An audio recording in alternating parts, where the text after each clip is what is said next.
Hello guys, Engineer Miller here. Welcome na naman sa ating panibagong edisyon ng ating pag-aaral sa Engineering Economy. Although medyo matagal-tagal din tayong hindi nakapag-post ng video pero I'm back. Last time, pinag-aralan natin yung patungkol sa depreciation. At sinabi din natin last time na may dalawang klase ng depreciation, yung time-independent at saka yung time-dependent method. Now, pagdating sa time-dependent method, may dalawa ulit klase niyan. Yung uniform methods at saka yung non-uniform methods. So last time, pinag-aralan na natin yung tinatawag nating straight line method. So wala nang problema dyan. No? Kung hindi nyo napanood, tignan nyo lang yung mga link sa baba, andun yon. Now, ngayong araw, pag-aaralan naman natin si sinking fund method. Ano bang ibig sabihin nito? Ano bang paraan ng pag-solve nito at paano ba ginagawa? Okay? Now, so when we say sinking fund method, ang ibig sabihin yan is the sinking fund method is a technique for depreciating an asset while generating enough money to replace it at the end of its useful life. As depreciation charges are incurred to reflect the asset's failing value, a matching amount of cash is invested. So, ito yung sinking fund method. Medyo kaiba siya sa mga ibang method ng depreciation. Kasi dito, ang ginagawa niya, habang nagkakaroon ng annual depreciation, nag-i-invest ka rin ng matching annual investment or annual matching investment. So, kumbaga parang ganito yan, no?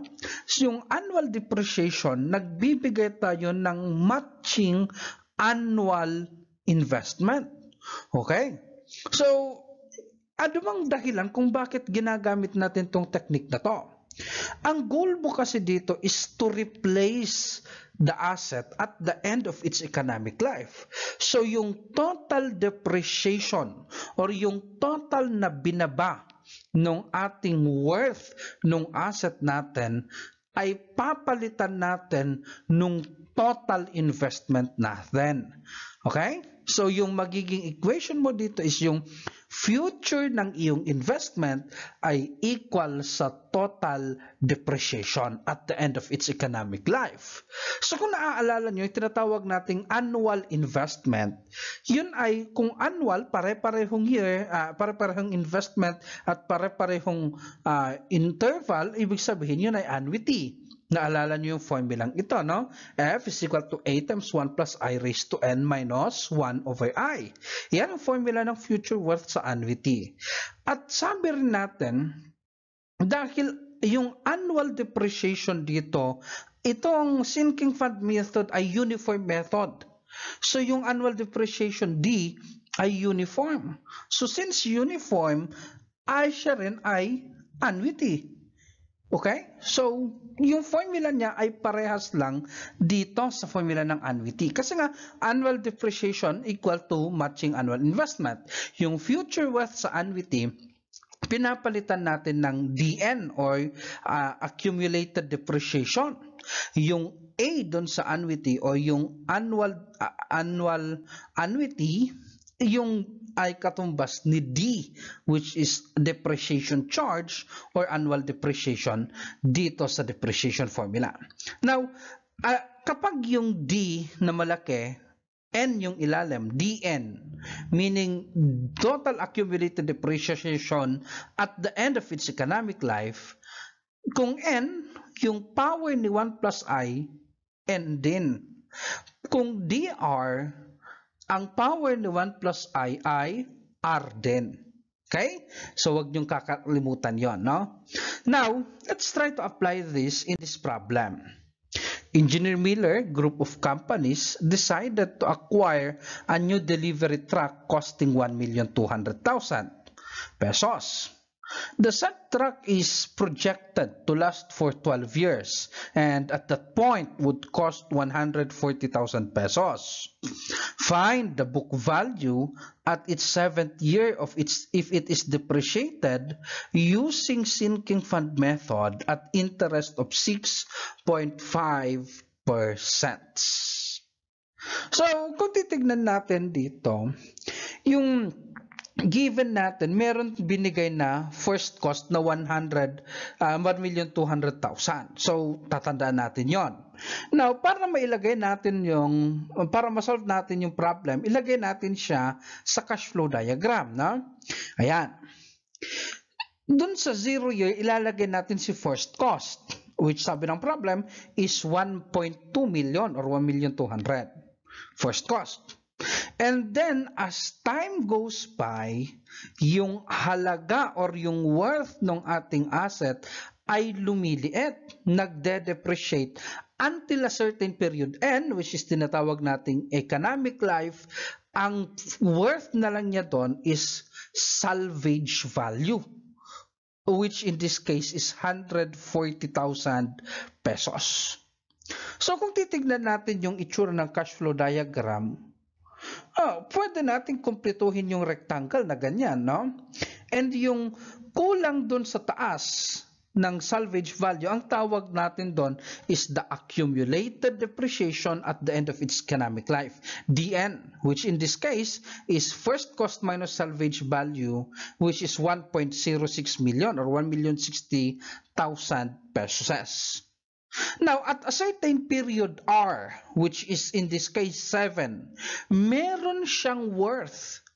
In between first cost to salvage value, meron siyang worth. Ang tawag doon ay book value. So, BVR ang symbol natin doon. And sa taas nun, well, yung depreciation dyan, tatawagin nating accumulated depreciation at a certain period R. Now, every year, nagkakaroon ng uniform depreciation. Tatawagin natin na D or annual depreciation or depreciation charge. Parehas lang yon. Now, dito, kapag tayo nagsosolve ng problem sa sinking fund method, si small letter D or depreciation charge ang una nating isosolve. So para masolve natin yan, tignan mo yung given. Si D ang tignan mo, DN or DR. Ang given ay si DN. So doon tayo mag-umpisa. DN is equal to D times 1 plus I raised to N minus 1 over I. Remember, pag DN, N yung power ng 1 plus I. Now, in this case, hahanapin mo una palagi si small letter D. Ang DN, 1,060,000. Ayan, small letter D ang hahanapin. And then, 6.5%, 12 years. And sa pagkakataong to, ang value ng D will now be 61,022.26 pesos. Iyan ang una mong isosolve, si depreciation charge. Now, ang gusto niyang malaman ay si book value, BVR, sa 7th year. So, para masolve natin si book value, kailangan masolve natin si DR sa taas niya. So, ang DR, titignan natin, sabi natin kung DN, yan, kung DR, yung power ng 1 plus I is magiging R. So, lalagyan lang natin ng mga values. Alam na natin si small letter D, ang I ay 6.5%, ang R ay 7 years, and so therefore yung depreciation at the 7th year is 520,084.79 pesos. Yan yung accumulated depreciation at its 7th year. Now, ang gusto nang malaman ay ano si book value? Well, obviously, kung titignan mo yung cash flow diagram, yung first cost sa 0 ay parehas lang siya sa book value plus DR. So, si book value, pwede nating sabihin na first cost minus DR. And sa pagkakataong to, dahil alam na natin lahat, ang book value will now become 679,915.21 pesos. So, ganyan natin sinosolve ang mga problems dito sa sinking fund method. Karaniwan, yan yung mga nakikita nating problem sa sinking fund method. Now, I will also add another problem which baka makita nyo, baka encounter ninyo.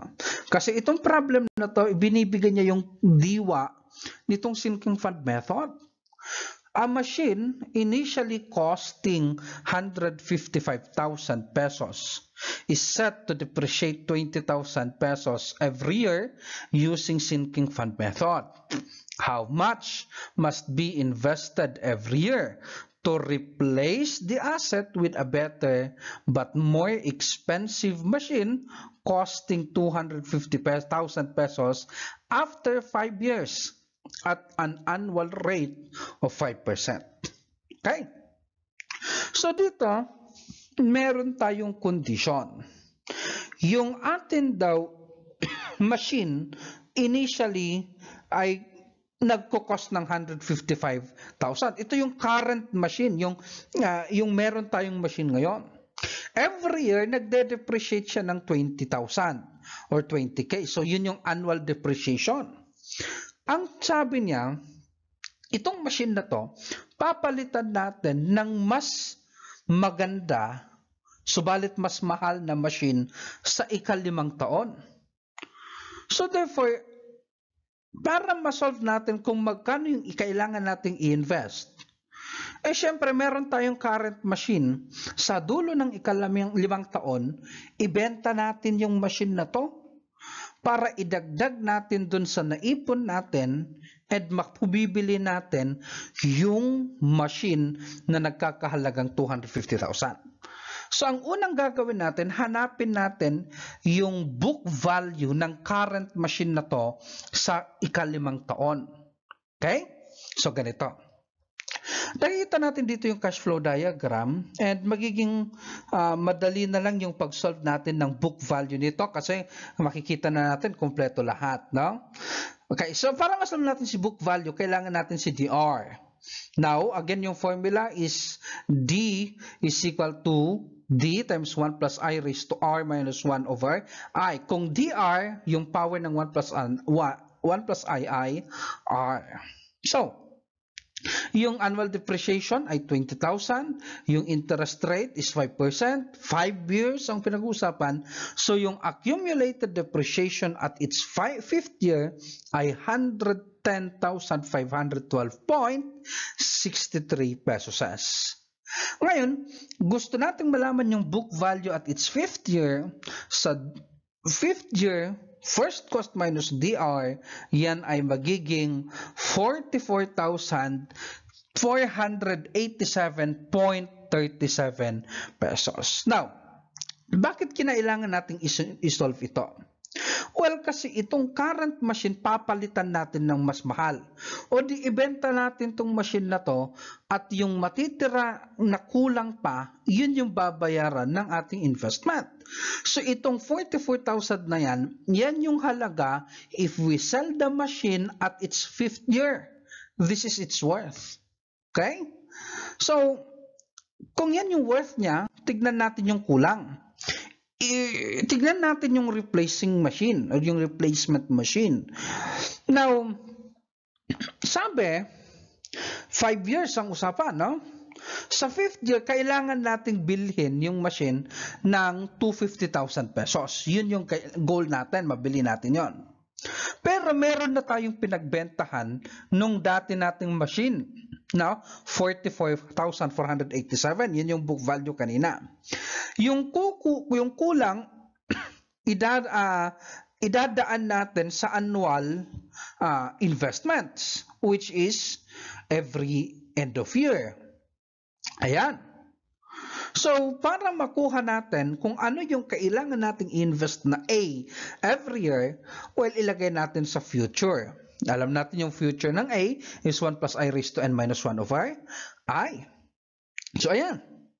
Now, from there, itignan natin yung nasa future, makikita nyo naman dito yung itong tatlong to. Ayan. Okay? So, from there, yung 250 sa taas ay mag-equal na lang siya sa 44,000 plus yung future ni A. Nakikita natin dyan, no? Doon sa dulo, sa 5th year. So, ang wala na lang ay si FA. Andyan naman yung formula. Lagyan natin ng values. Ayan, medyo hindi magkakasya, kaya ilagay natin sa baba yung A. So from here, pwede na natin siyang i-shift solve, o kung wala kayong shift solve, ilipat nyo sa kabila and then i-solve nyo ng dahan-dahan, and ang lalabas na A will be 37,192.61 pesos. Okay? So yan yung kailangan mong i-invest every year. Okay, so kung may mga tanong kayo guys, feel free to comment down below and subscribe, like, and share. Maraming salamat. See you sa susunod na video.